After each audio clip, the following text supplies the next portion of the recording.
Bonjour et bienvenue à cette émission de découverte. Je suis Charles Gagnon, votre animateur. Cette semaine, nous allons discuter de la curiosité, une des valeurs fondamentales de l'humanité. Grâce à la curiosité, nous connaissons le monde tel qu'il est aujourd'hui. Elle a rendu le monde meilleur, elle a fait progresser les sciences, elle a poussé à plusieurs actions, dont la recherche. Je vous laisse avec notre expert en ce domaine. Merci. Donc bonjour, moi je suis un étudiant à Harvard. Qu'est-ce qui est vraiment intéressant avec notre université d'Harvard, c'est qu'on a beaucoup de ressources, donc beaucoup de financement. Avec tout ce financement-là, on peut faire d'importantes recherches. Mais qu'est-ce qui fait qu'on fait des recherches? C'est la curiosité. La curiosité, c'est vraiment quelque chose d'important, c'est quelque chose qu'on développe en allant à l'école et en apprenant des choses. La curiosité nous mène à nous intéresser à des sujets, donc on fait des recherches. Ces recherches-là, ça nous permet d'améliorer le monde. Comme il y a des scientifiques en ce moment qui sont en train de chercher des façons de consommer nos déchets au lieu de les jeter, ou même des présidents qui sont passés par Harvard qui veulent, admettons, changer le monde, comme John F. Kennedy qui voulait désarmer le monde. C'est donc pour cela que la recherche est vraiment importante, mais cette recherche, elle vient de la curiosité.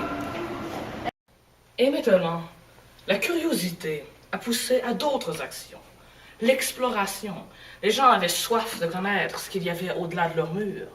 Certains ont même découvert des terres inexplorées. Alors, parlez-nous un peu de Christophe Colomb. Comment a-t-il rendu le monde meilleur? C'était un homme curieux, j'en conviens. Effectivement. En 1492, il a découvert les Amériques et ainsi faisant a grandement accru les connaissances géographiques de l'Europe.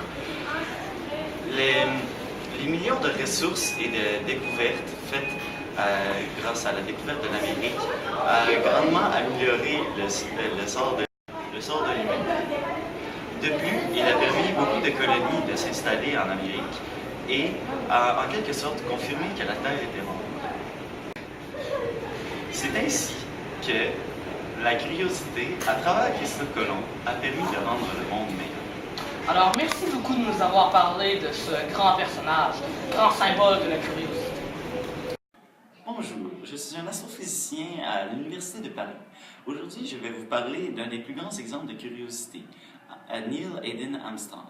Né en 1930 et mort en 2012, il a été le premier homme à avoir mis pied sur la Lune. Ainsi faisant, il a ouvert la porte à de nombreuses autres expéditions et à la construction de la Station spatiale internationale. Il a aussi testé et prouvé de nombreuses théories que nous avions sur l'univers. Ainsi, Armstrong est un grand exemple de comment la curiosité a rendu le monde meilleur. Pour finir, à force de recherche et d'exploration, les savants ont fini par faire, comme le dit le titre de notre émission, des découvertes. Alors bonjour et bienvenue à vous.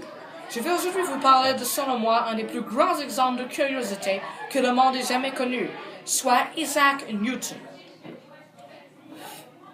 Isaac Newton est très connu dans mon domaine. Il est connu comme étant le père de la physique. Il a découvert la gravité, comme nous le savons tous, à l'aide d'une pomme. Mais il a aussi fait de très grands progrès en optique. Nous savions déjà à l'époque que la lumière blanche pouvait être décomposée en plusieurs couleurs grâce à un prisme, mais nous croyions que c'était le prisme et non la lumière blanche qui contenait toutes ces couleurs. Isaac Newton a prouvé le contraire. Il a aussi développé les 3 lois fondamentales de mouvement. Alors, grâce à la curiosité, Isaac Newton a amélioré la compréhension de notre monde. Il nous a permis de construire des bâtiments plus solides, de faire des inventions telles qu'on connaît aujourd'hui, de rendre le monde tel qu'on connaît aujourd'hui. Alors il a rendu le monde meilleur grâce à la curiosité en faisant d'innombrables découvertes. Merci beaucoup. Alors, bonjour, j'ai fait mes études à l'Université Laval. Je suis maintenant médecin et je travaille au centre hospitalier de l'Université Laval. Je vais aujourd'hui vous parler d'un très grand exemple de curiosité, Alexander Fleming. Il n'est pas très connu, mais sa découverte, elle l'est. Il a découvert une substance sécrétée par les champignons qui avait la faculté de détruire les bactéries. Il l'a nommée pénicilline. Elle fait maintenant partie d'un groupe que nous appelons les antibiotiques. Cette substance a permis de rendre le monde meilleur en guérissant des maladies qui avant étaient incurables. Il a sauvé des tonnes de vies.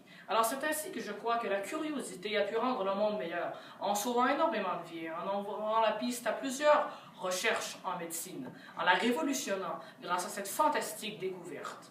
Alors, merci. Lors de cette émission, nous avons très bien vu qu'à travers la recherche, l'exploration, et à force de découverte, la curiosité a pu forger le monde tel qu'il est, a pu le rendre meilleur, a pu sauver d'innombrables vies.